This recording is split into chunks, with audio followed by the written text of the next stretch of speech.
옆 사람과 한번 이렇게 인사하겠습니다. 자녀를 잘 양육합시다. 아이고, 다 커버린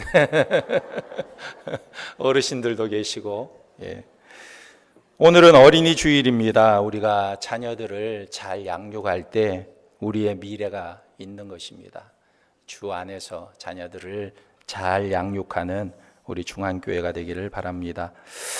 요한 웨슬리는 이런 말을 했어요. 우리가 장차 하나님 앞에 설 때에 세 가지 질문을 받게 될 것이다. 첫째는 내게 준 시간을 어떻게 사용했느냐. 둘째는 내게 준 돈, 물질을 어떻게 사용했느냐. 세 번째는 내게 준 자녀를 어떻게 가르쳤느냐. 이 질문을 받게 될 것이라는 겁니다. 오늘 우리는 어린이 주일을 맞이해서 우리가 자녀를 어떻게 양육해야 할 것인가를 함께 생각하면서 은혜를 나누기를 원합니다. 어떤 사람이 말하기를 18세기는 민중을 발견한 시대요, 19세기는 여자를 발견한 시대요, 20세기는 어린이를 발견한 시대다, 이렇게 말했어요. 그런데 예수님께서는 이미 2000년 전에 어린아이를 존귀 여기라고 말씀하셨습니다. 사실 예수님 당시에는 로마가 지배하던 시대였어요. 이 시대만 해도 아이들을 어떻게 대했냐면 부모는 자식을 죽일 수도 있고 버릴 수도 있고 노예로 팔아버릴 수도 있었어요. 그러니까 자식을 그렇게 귀하게 여기지 않았던 시대였던 것 같습니다. 그렇다면 어린이날이 제정될 당시 우리 사회는 어떠했을까? 어린이날이 주창되던 1923년 당시에는 일제강점기였습니다. 일본은 전 세계를 향해서 대동아 전쟁을 일으키고 있었어요.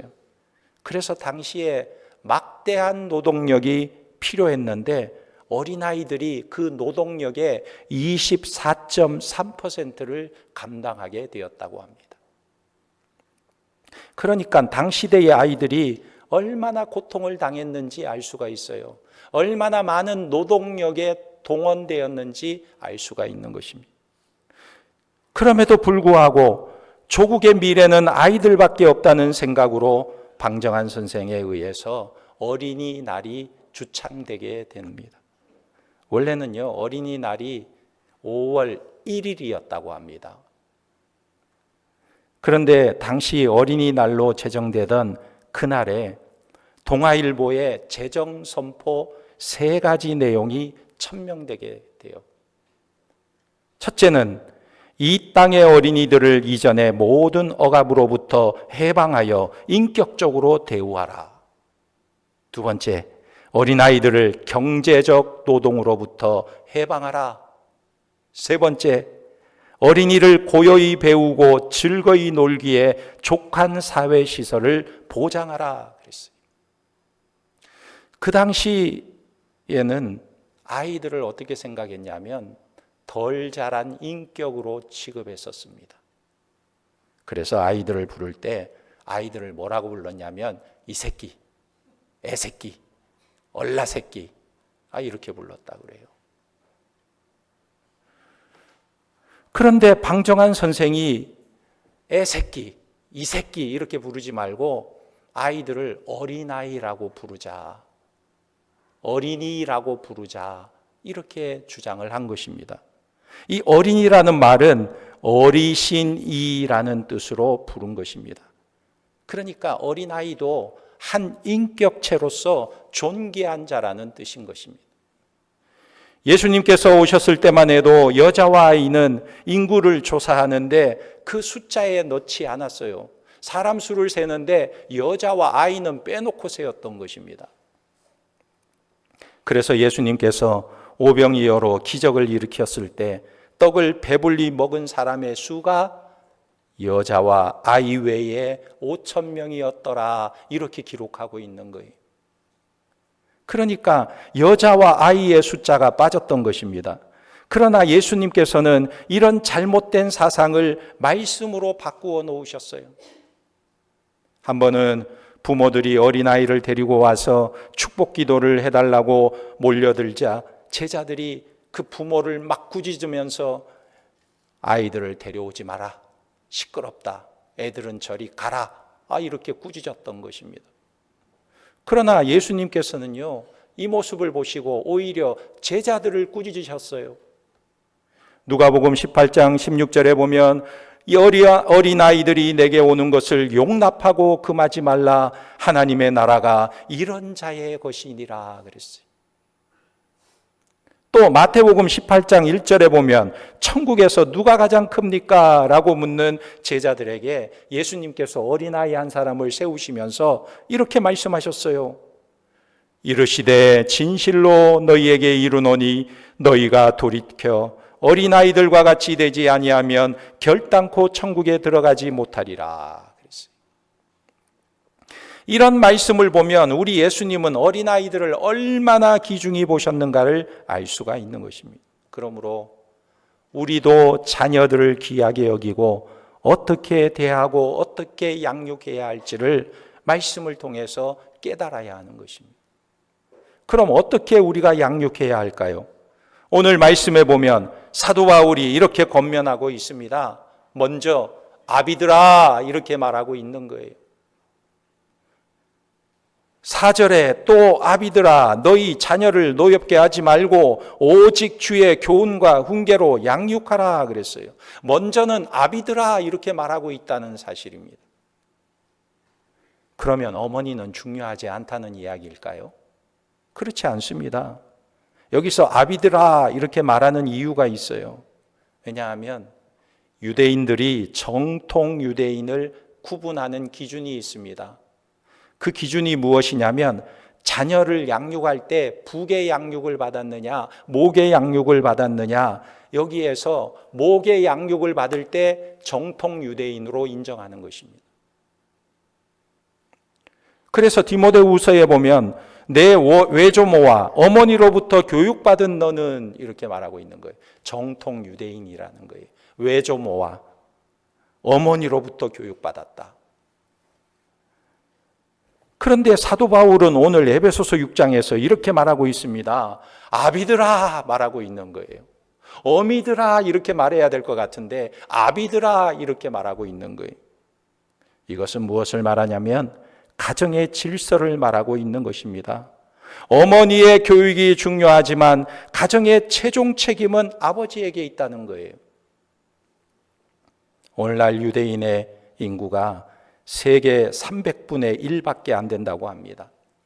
그런데 참 놀라운 것은요, 노벨상 수상자의 수는 전 세계 수상자의 2분의 1에 해당되고 있다고 그래요. 유대인이. 약 50%가 유대인이라는 거예요. 어마어마한 숫자인 것입니다. 그래서 많은 사람들이 유대인들을 연구하는데 도대체 그 비결이 무엇인가? 어떻게 유대인들이 그렇게 가장 많은 노벨상을 받을 수가 있는가? 어떤 분은 유대인들은 교육열이 높아서 그렇다고 말하기도 합니다. 그런데요, 여러분, 교육열을 따지자면 우리나라 대한민국을 따라갈 나라가 있을까요? 없어요. 전 세계적으로 볼 때 우리나라처럼 교육열이 뛰어난 나라가 없는 거예요. 그런데 유대인에게만 그렇게 뛰어난 인물이 나오는 이유가 무엇일까? 그 이유가 바로 건강한 가정 때문이라고 말하는 것입니다. 언젠가 KBS 스페셜에서 유대인의 공부를 연출한 정현모 PD는 이렇게 말했습니다. 유대인의 저력은 가정교육에서 나온다 그랬어요. 가정교육의 핵심은 부모와 자식 간의 끊임없는 대화와 토론에 있다 이렇게 말했어요. 한국 부모들은 아이가 지식을 효율적으로 습득하기 위해서 어디에 보내죠? 학원에 보내요. 학원에 돈 줘서 학원에서 잘 좀 가르쳐 달라. 그런데 유대인들은 부모가 직접 아이와 대화와 토론을 한다는 거예요. 그래서 저들이 꿈을 갖고 목표를 정하고 열심히 노력할 수 있도록 동기부여를 한다는 것입니다.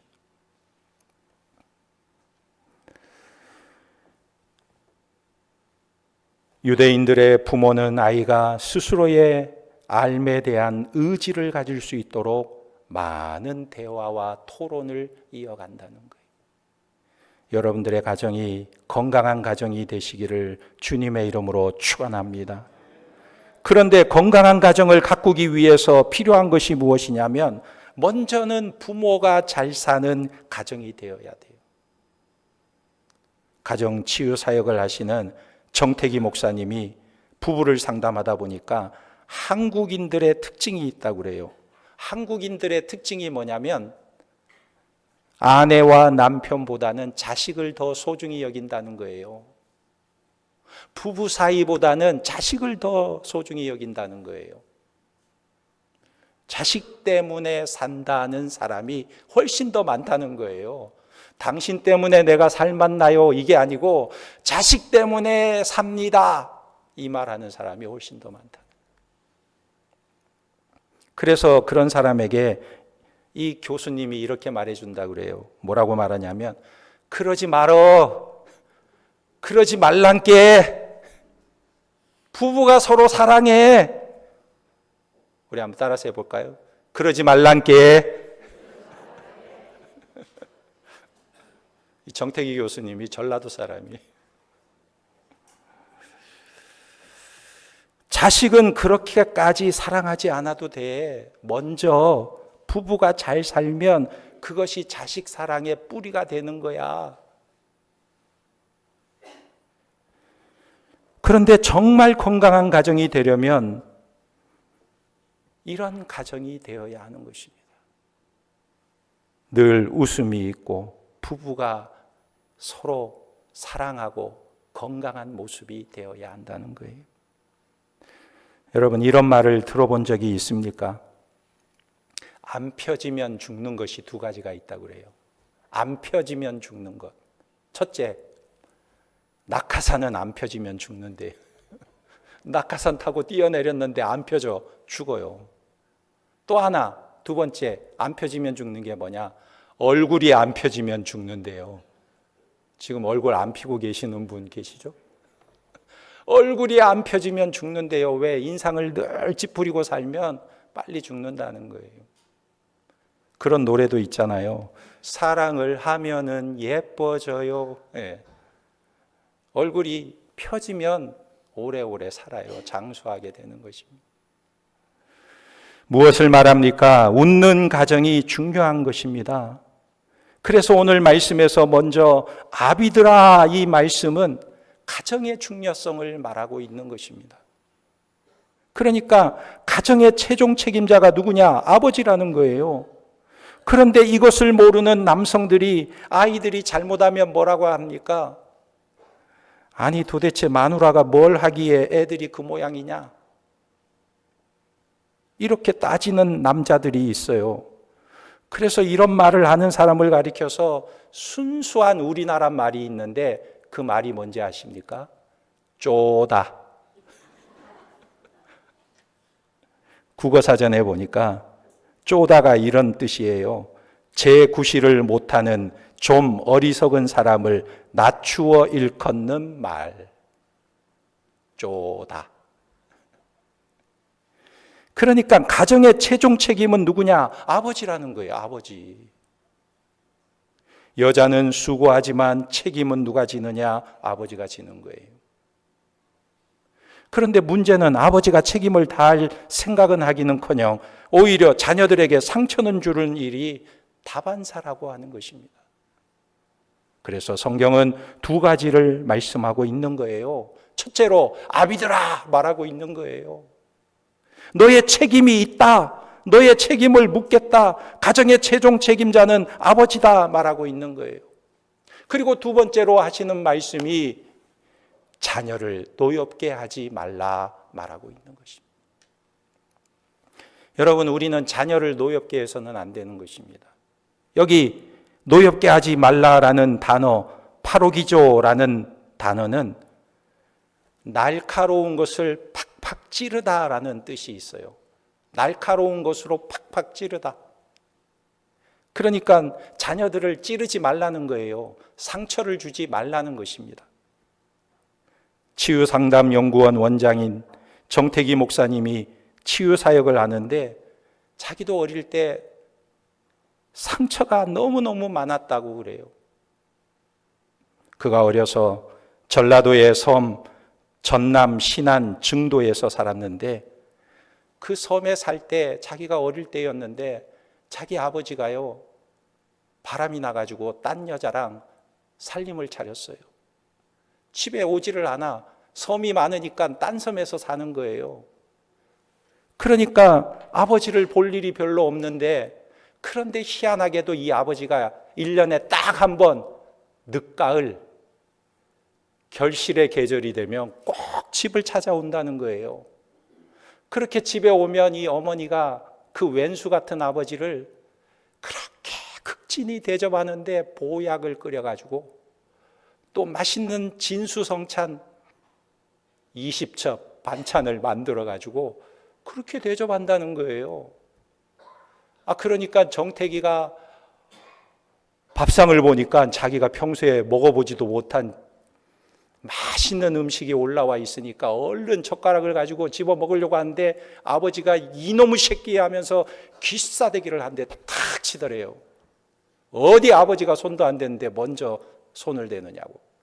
그러면 귀싸대기를 맞으면서 젓가락이 그냥 벽으로 날아가 버리. 그때부터 이 정태기는 사람이 두려워지기 시작했다는 것입니다. 특히 남자가 무서웠다고 해요. 그래서 그 이후로부터는 얌전한 아이로 지내게 됩니다. 사람들은요, 너 참 얌전하다 하지만 사실 태기는 사람들이 무서워서 얌전해진 거예요.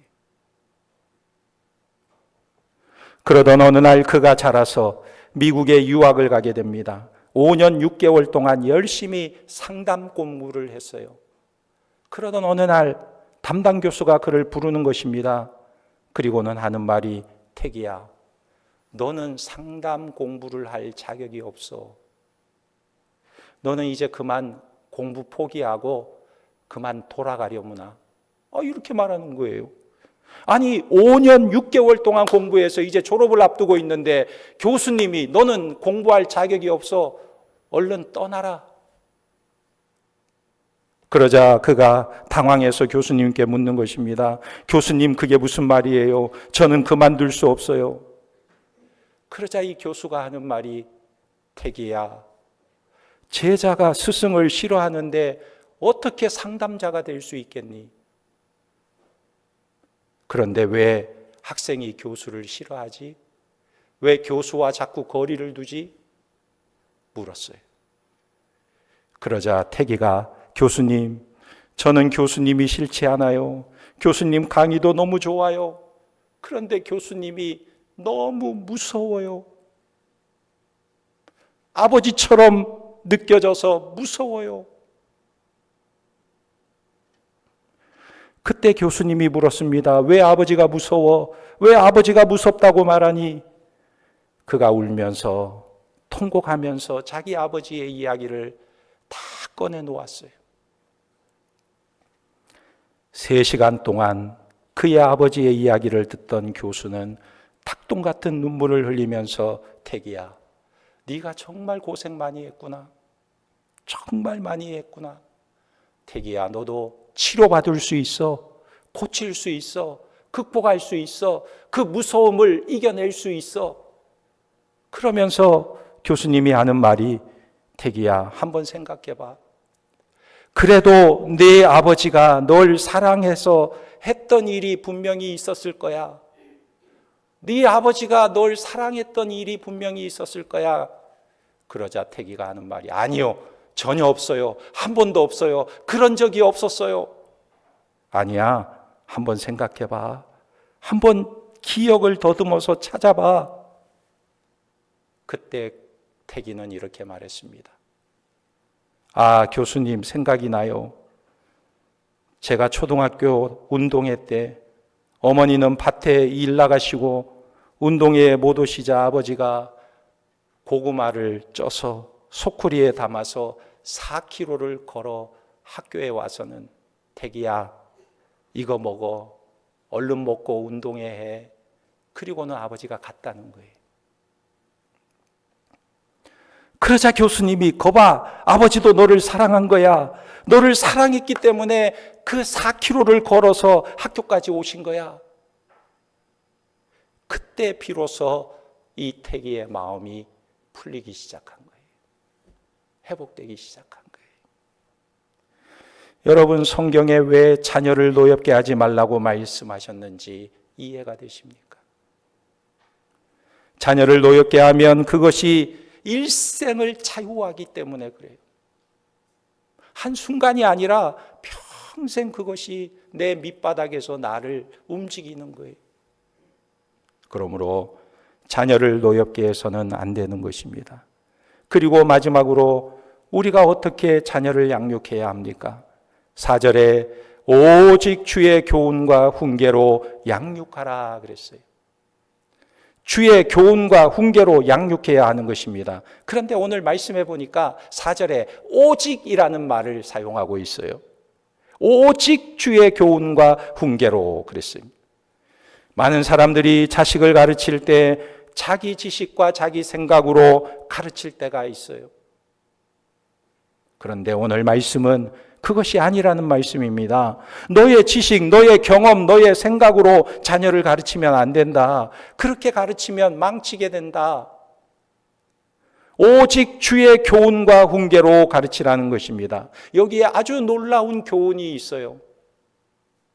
사람을 자기 지식으로 가르치면 자신을 넘어설 수가 없는 것입니다. 그런데 주의 교훈과 훈계로 가르치면 세상을 넘어서는 거예요. 디모데후서 3장 16절에 모든 성경은 하나님의 감동으로 된 것으로 교훈과 책망과 바르게 함과 의로 교육하기에 유익하니 그랬어요. 그러니까 주의 교훈과 훈계로 양육해야 하는 것입니다. 자녀들은 언제나 성장 과정에서 삐딱선을 탈 때가 있어요. 엇길로 갈 때가 있습니다. 그러나 성장기의 아이들에게 나타나는 분노와 반항심은 그가 살아있다는 증거이기도 한 것입니다. 아이가 자라면서요, 가장 만만한 사람이 누굴까요? 가장 만만한 사람은 엄마예요. 엄마가 제일 만만해. 어떤 아이가 하도 엄마 속을 속여서 엄마가 참다가 회초리를 들고 종아리를 몇 대 때리고는 너 방에 들어가서 하나님 앞에 뭘 잘못했는지 회개 기도하고 와. 그래서 이 아이가 방에 들어가서 한참을 있다가 나왔습니다. 이 아이가 도대체 무슨 기도를 하고 나왔을까 궁금해하던 엄마가 아이에게 물었어요. 너 방에서 무슨 기도했어? 그랬더니 이 아이가 엄마에게 하는 말이, 하나님, 우리 엄마에게 오래 참는 인내심을 좀 주시옵소서. 오래 참고 자기를 좀 혼내지 말게 해달라고 기도했다는 거예요. 시편 127편 3절에 보면 보라, 자식들은 여호와의 기업이요 태의 열매는 그의 상급이로다 그랬습니다. 자녀는 하나님이 우리에게 주신 기업이고 상급이라는 거예요. 세상의 다른 일들이 아무리 잘되고 성공해도 내 자녀가 잘못되면 아무것도 아니에요. 내가 성공한 게 뭐가 그렇게 대단해요? 내 자녀가 잘 돼야 되는 것입니다.